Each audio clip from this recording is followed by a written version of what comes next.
नमस्कार दोस्तों। Shadow cabinet हाल ही में चर्चा में रही है।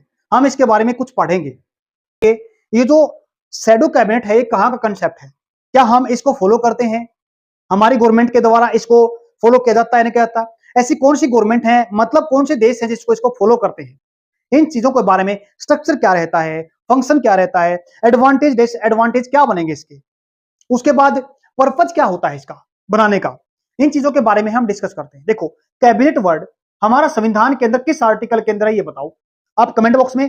तब तक मैं बताता हूं शैडो, जो शैडो होती है ना ये होती है छाया। सिंपल बात है, बस मैं यहां पे खड़ा हूं, उधर से लाइट पड़ रही है, प्रकाश पड़ रहा है, तो शैडो मेरी बनेगी पीछे, इधर से पड़ेगी तो इधर, मतलब अपोजिट बनता है। जो फिलहाल गवर्नमेंट चलती है ना, एनडीए गवर्नमेंट चल रही है, अब अगर एनडीए गवर्नमेंट चल रही है, मैं अपने आप को एनडीए गवर्नमेंट मान लेता हूं, और साथ में जो मेरी छाया है, शैडो है, इसको मैं मान लेता हूं अपोजिशन। अब समझते हैं इसको। काम इंपॉर्टेंट जितने भी फंक्शन होंगे ना, मेन फंक्शन करने वाला जो पावर, वो सारी कौन होगा, मैं होगा। साथ साथ में कौन चलेगी, जो अपोजिशन है वो चलेगी। यहां पे मेन फंक्शन किसका है, मेरा है, मतलब कैबिनेट क्या है, मेरी है। जो सारी की सारी करंट गवर्नमेंट की जो कैबिनेट होती है काम तो करती है, वो पावर तो होती है सारी की सारी उसके पास, लेकिन जो साथ साथ में अपोजिशन चलती है ना, वो काम करती है शैडो का। क्या ये हमारे इंडिया के अंदर कंसेप्ट को फॉलो किया जाता है? ये कतई नहीं करता। इंडिया के अंदर इस कंसेप्ट को फॉलो किया ही नहीं जाता। क्यों? इसका रीजन है क्योंकि हमारे यहाँ पे मल्टी पार्टी है, बहुत ज्यादा पार्टी है, गुटबंदी है यहाँ पे। लेकिन फॉलो कहां किया जाता है, यूके के अंदर। क्यों किया जाता है? वहां पे सिर्फ ड्यूल पार्टी सिस्टम है, दो पार्टी सिस्टम है। एक और चीज समझने की, यहाँ पे जैसे यहां पे गवर्नमेंट चल रही है, अपोजिशन, अपोजिशन के लिए अगर वहां पे जैसे अपोजिशन बन गई, अपोजिशन के लिए एक लीडर ऑफ अपोजिशन होता है हमारे इंडिया के अंदर। वहां पे करंट साथ साथ में जैसे पार्टी बन गई, सरकार बन गई, साथ साथ में वहां पे शैडो कैबिनेट बन जाती है। कहां पे? यूके के अंदर। और ऐसे कौन कौन से देश हैं? न्यूजीलैंड है, ऑस्ट्रेलिया है, कनाडा है। ये देश इस शैडो कैबिनेट को फॉलो करते हैं। इसका जो कंसेप्ट है हम समझते हैं, हमने पढ़ा, स्ट्रक्चर देखेंगे, इसका फंक्शन देखते हैं, एडवांटेज डिसएडवांटेज देखते हैं। चलो पढ़ते हैं हम एक एक बारे में। सबसे पहले देखते हैं हम group of senior opposition party member. होता क्या है ये? देखो, इसमें ये क्या होता है, ग्रुप होता है। मैंने बोला शैडो कैबिनेट, जैसे अपने पास कैबिनेट होती है गवर्नमेंट की, तीन तरह के मेंबर होते हैं। जो फिलहाल गवर्नमेंट है उसमें काउंसिल ऑफ मिनिस्टर होती है। काउंसिल ऑफ मिनिस्टर के अंदर तीन तरह के मिनिस्टर होते हैं। एक होता है कैबिनेट मिनिस्टर, और एक होता है स्टेट मिनिस्टर, और एक होता है अपने पास अदर मिनिस्टर। तीन तरह के मिनिस्टर होते हैं। मेन फंक्शन, मेन काम कौन करते हैं? कैबिनेट, कैबिनेट मिनिस्टर होते हैं जो मेन काम करते हैं। एज इट इज, जो कंसेप्ट किस पे इस पे लिया गया है, क्या हम फॉलो करते हैं? बिल्कुल नहीं फॉलो करते। हमारा जो पार्लियामेंट्री सिस्टम है ना, वो भले ही यूके का हो, ये जो कंसेप्ट है यूके ने फॉलो किया था, इसको प्रोग्रेसिव कंसेप्ट बोलते हैं। लेकिन हमारे यहाँ पे नहीं फॉलो किया जाता इसको, क्योंकि यहाँ पे गुटबाजी कारण होता है। अब हम थोड़ा पढ़ लेते हैं इसको। जो हमारे पास कैबिनेट मिनिस्टर होते हैं ना, मैंने बताया तीन तरह के मिनिस्टर, एक बताया मैंने कैबिनेट मिनिस्टर, एक बताया मैंने स्टेट मिनिस्टर, और एक बताया मैंने अदर मिनिस्टर। जो तीन तरह के मिनिस्टर होते हैं ना, इसमें से जो मेन फंक्शन होता है कैबिनेट मिनिस्टर का होता है। ये कैबिनेट काम करते साथ साथ में गवर्नमेंट का काम करते हैं। गवर्नमेंट सारी चलती ही नहीं पे ऊपर है।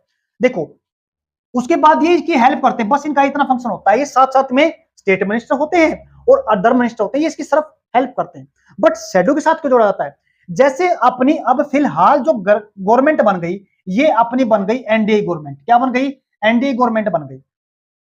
एनडीए गवर्नमेंट बनने के बाद इसके तीन तरह के मिनिस्टर हो गए अपने पास काउंसिल ऑफ मिनिस्टर के अंदर। अब साथ साथ में होता है अपोजिशन। क्या होता है? साथ साथ में अपोजिशन होता है।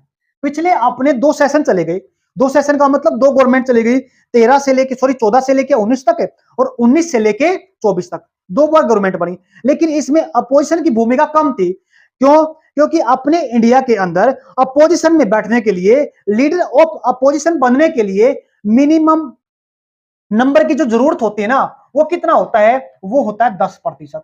लेकिन पिछले दो टाइम के अंदर, दो गवर्नमेंट के अंदर ये नंबर नहीं था,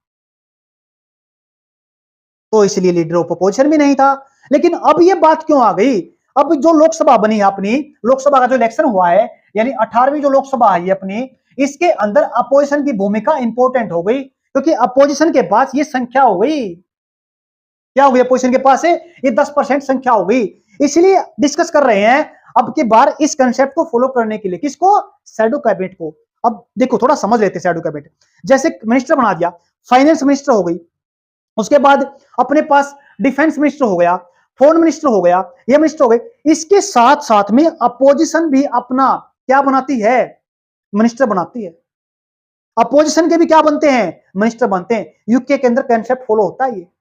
करंट गवर्नमेंट बन गई, करंट गवर्नमेंट के अंदर डिफेंस मिनिस्टर हो गया, फाइनेंस मिनिस्टर हो गया, फॉरेन मिनिस्टर हो गया। एज इट इज फिर यही जो फॉलो करते हैं ना, वो अपोजिशन करता है फॉलो। इसको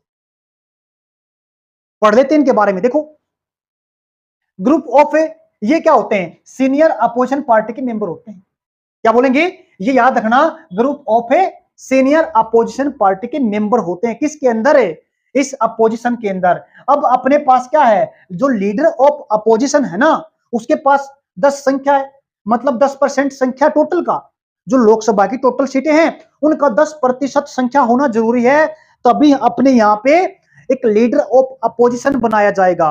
और वो लीडर ऑफ अपोजिशन ही क्या करेगा, अपने में से वो शैडो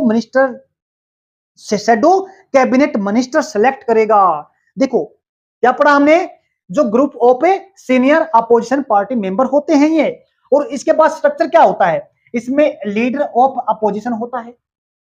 अपॉइंट कौन करता है, यही लीडर ऑफ अपोजिशन अपॉइंट करता है। अब एक और चीज देखो, द नंबर ऑफ मिनिस्टर, ये क्या करते हैं, वेरी करते हैं, मतलब कम और ज्यादा होते रहते हैं। किस पे डिपेंड करता है ये डिपेंड करता है पार्टी के ऊपर। पार्टी का जो साइज होता है ना, साइज एंड स्ट्रक्चर पे डिपेंड करता है कि कितने मेंबर होंगे। उसके बाद सिलेक्शन, सिलेक्शन किसमें से करते हैं, जो अपने फील्ड के अंदर जो एक्सपर्टीज होते हैं, एक्सपीरियंस इसके पास अच्छा होता है। उसके बाद क्वालिफिकेशन, मतलब उस रिलेवेंट पॉलिसी एरिया के अंदर जिसकी काफी अच्छी नॉलेज होती है। जैसे अपने यहां पे अब करंट गवर्नमेंट के अंदर जो फाइनेंस मिनिस्टर बनी वो सीतारमन बनी, और जो डिफेंस मिनिस्टर बने वो राजनाथ बने। ऐसे ही क्या करेंगे, जो अपोजिशन होगा वो भी अपना क्या करेगा, एक लीडर बना देगा, क्या बनाएगा, कि मिनिस्टर बनाएगा, एक डिफेंस मिनिस्टर बनाएगा, डिफेंस मिनिस्टर के साथ फाइनेंस मिनिस्टर बनाएगा। एज जैसे गवर्नमेंट के अंदर होता है, गवर्नमेंट पैरेलल में काम करती है, ऐसे ही कौन करेगा, अपोजिशन भूमिका निभाएगा इन चीजों की। फाइनेंस मिनिस्टर अलग से बनाएंगे, डिफेंस मिनिस्टर अलग से बनाएंगे, फॉरेन मिनिस्टर अलग से बनेगा उनका। और फिर वो बताएंगे, सिंपल क्या बताएंगे, जैसे हमारे यहां पे फाइनेंस मिनिस्टर हो गई, फाइनेंस मिनिस्टर अपने पास गवर्नमेंट के अंदर एज इट इज क्या अपोजिशन बनाएगा, उसको लीडर ऑफ अपोजिशन सेलेक्ट करेगा उसको। जो काम अब यहां पे गवर्नमेंट के अंदर जो मिनिस्टर कर रहा है वो कर रहा है साथ साथ में, लेकिन उसके साथ साथ में लीडर ऑफ अपोजिशन भी यानी शैडो कैबिनेट भी चुनेंगे। और वो जो मिनिस्टर चुनेंगे अपना, जैसे यहाँ पे फाइनेंस मिनिस्टर चुन रखा है, यहां भी फाइनेंस मिनिस्टर चुना जाएगा। ये जो काम कर रहा है साथ साथ में, ये भी साथ साथ में बताएगा इसका अगर कोई पॉलिसी बन रही है इसका इंपैक्ट क्या पड़ेगा। जब ये गवर्नमेंट के टॉपिक, जो गवर्नमेंट के जितने भी प्रपोजल होते हैं सारे के सारे यहाँ पे डिस्कस होंगे ना, तो साथ साथ में वो भी डिस्कस करेंगे। फिर अपोजिशन के बताएंगे, अगर हम जो शैडो कैबिनेट इसको बोलेंगे वही बताएंगे, अगर हम आपकी जगह पे होते तो ये करते, अगर आप ये कर रहे हो तो अगर हम अपने आप को उस जगह पे रखते हैं, वो फिर बताते हैं अगर हम आपकी जगह पे होते तो ये करते। तो हमने क्या देखा, स्ट्रक्चर देखा। इसका स्ट्रक्चर क्या होता है, इसका वेरी होता रहता है, साइज के अकॉर्डिंग होता रहता है। पार्टी यानी कितना अपोजिशन के अंदर मेंबर है, संख्या के आधार पर होता है। उसके बाद देखो सिलेक्शन, एक्सपर्टीज, एक्सपीरियंस और क्वालिफिकेशन, जिसमें उसका उस पॉलिसी में क्या है, नॉलेज जिसको अच्छी है, जिसको इकोनॉमिक्स की नॉलेज है उसी को तो फाइनेंस मिनिस्टर बनाएंगे। आगे देखो, इसमें रोटेशन और प्रमोशन चलता रहता है। उसके बाद मस्ट बी इफेक्टिव कम्युनिकेशन। देखो अगर लीडर ऑफ अपोजिशन से अंदर शैडो कैबिनेट बनाने जा रहे हैं, उनके अंदर अच्छा कम्युनिकेशन होना चाहिए, अच्छी बातचीत होनी चाहिए, और उसके बाद कोऑर्डिनेशन, सहयोग अच्छा होना चाहिए, तभी तो शैडो कैबिनेट काम कर पाएगी। अगर उनमें टसल होने लग जाएगा, बातचीत अच्छे तरीके से नहीं हो पाएगी, तो काम कैसे करेगा। अब देख लेते इसका पर्पज रहेगा या फंक्शन, क्या रहेगा फंक्शन और पर्पज। देखो जितनी भी पॉलिसी है ना, जितनी पॉलिसी होती है इसकी सिक्योरिटी नहीं होती है। प्राइमरी फंक्शन तो यही होता है इसका, प्राइमरी जो पर्पज होता है पॉलिसी की सिक्योरिटी नहीं होती है। उसके बाद ये जो शैडो कैबिनेट होती है ये एग्जीमाइन करती है, क्या करती है, एग्जीमाइन करके पता लगाती है, चेक करती है जो गवर्नमेंट की जितनी भी पॉलिसी होती है, जितने भी प्रपोजल होते हैं, जितने भी लेजिस्लेशन एक्शन होते हैं, उन सभी को क्या करती है, एग्जामिन करती है, बताती है उनको। जितने भी नीतियां बनती हैं, प्रपोजल हो गए, लेजिस्लेशन एक्शन हो गया, क्या एग्जामिन करती है, इसका जो अपने पास आपने ये पॉलिसी बनाई है, ये जो प्रपोजल रखा है, ये एक्ट बनाया आपने, इसका इंपैक्ट क्या पड़ेगा गवर्नमेंट के ऊपर, सॉरी पब्लिक के ऊपर, ये हमारी जो डेमोक्रेसी के लिए सही है या नहीं सही है। कोई भी कानून बना दिया जाए, कोई भी कुछ बना दिया, इंपैक्ट दिखाया जाता है उसका, वो हमारी डेमोक्रेसी के लिए हेल्दी रहेगा या नहीं रहेगा, ये बताती शैडो कैबिनेट। शैडो कैबिनेट का इसलिए फंक्शन होता है साथ साथ में। उम्मीद करता हूं समझ में आ रहा होगा। देखो उसके बाद एडवांटेज क्या रहते हैं, उसके बाद डिसएडवांटेज पढ़ेंगे। एडवांटेज के अंदर क्या रहेगा, अकाउंटेबिलिटी, गवर्नमेंट की अकाउंटेबिलिटी बढ़ जाती है। जब गवर्नमेंट की जो जिम्मेवारी है ना वो ज्यादा बन जाती है, क्योंकि जब अपने यहाँ पे तो ओपन हो गया, जो हम लोकसभा के अंदर, राज्यसभा के अंदर जो सेशन चल रहे हैं उनको देख सकते हैं, डायरेक्ट देख सकते हैं। ये जनता पे, जो पब्लिक पे सीधा फर्क पड़ता है इस चीज का, कि जो करंट में गवर्नमेंट चल रही है वो क्या कह रही है, किस तरह का प्रपोजल लेके आए, किस तरह पॉलिसी लेके आई है, वो जो डिस्कस होती है, पॉलिसी डिस्कस होती है, वो अपोजिशन भी साथ साथ में डिस्कस करती है उसके। अगर हम होते तो हम ये काम करते। इसका डायरेक्ट जो इंपैक्ट पड़ता, प्रभाव बनता है, वो करंट गवर्नमेंट पे पड़ता है, और करंट गवर्नमेंट पे पड़ेगा तो उसकी अकाउंटेबिलिटी बढ़ जाएगी, दायित्व, रिस्पॉन्सिबिलिटी उसकी बढ़ जाएगी। दूसरा पॉइंट, जो अल्टरनेटिव गवर्नमेंट, अल्टरनेटिव गवर्नमेंट का मतलब क्या हो गया, अगर फिलहाल अगर गवर्नमेंट चल रही है, जो करंट गवर्नमेंट चल रही है, अगर वो अपनी संख्या, मतलब अगर वो मत, जो मेजोरिटी होती है उसकी, अगर उसको प्रूव नहीं कर पाती, मेजोरिटी को पूरा नहीं कर पाती, तो साथ साथ में जो अपने पास शैडो कैबिनेट चल रही है, अपोजिशन चल रही है, वो अपनी, जैसे ये गवर्नमेंट गिरेगी तुरंत बना लेगी। एक चीज और है, अल्टरनेटिव गवर्नमेंट तो बन गई, लेकिन जो अपने पास डिसएडवांटेज भी तो हो गया। किस चीज का डिसएडवांटेज हो गया, अनस्टेबिलिटी तो आ गई गवर्नमेंट के अंदर, ये भी तो बनेगा ना, अस्थिरता तो पैदा हो गई। यानी अल्टरनेटिव गवर्नमेंट का भी काम करती है कौन, शैडो कैबिनेट, अपोजिशन। आगे देखो, टैलेंट डेवलपमेंट होगा। टैलेंट डेवलपमेंट का मतलब क्या होगा यहाँ पे, टैलेंट का डेवलपमेंट का मतलब होगा यहाँ पे, अगर कोई भी टॉपिक लिया है, कोई भी पॉलिसी लेके आए हैं, उसके बारे में डिस्कस करेंगे। कौन करेंगे, जो करंट फिलहाल गवर्नमेंट के अंदर है। गवर्नमेंट क्या बना रही है, पॉलिसी बना रही है, फाइनेंस मिनिस्ट्री से संबंधित है, फाइनेंस से संबंधित बना रही है, डिफेंस संबंधित बना रही है। एज इट इज जो पॉलिसी बनेगी ना, जो इंपैक्ट पड़ेंगे, जो कोई भी चीज उसके अच्छा और बुरे के बारे में सोच के क्या बनाएगी, जो अपोजिशन बनाएगी वो भी तो बनाएगी ना। टैलेंट अब वहां से भी तो निकल के आया ना, अपोजिशन से भी तो।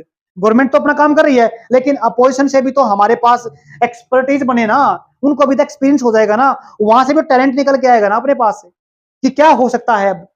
मतलब टैलेंट डेवलप्ड होगा, डेवलपमेंट होगा टैलेंट का, स्ट्रेंथन डेमोक्रेसी, डेमोक्रेसी अपनी अच्छी होगी।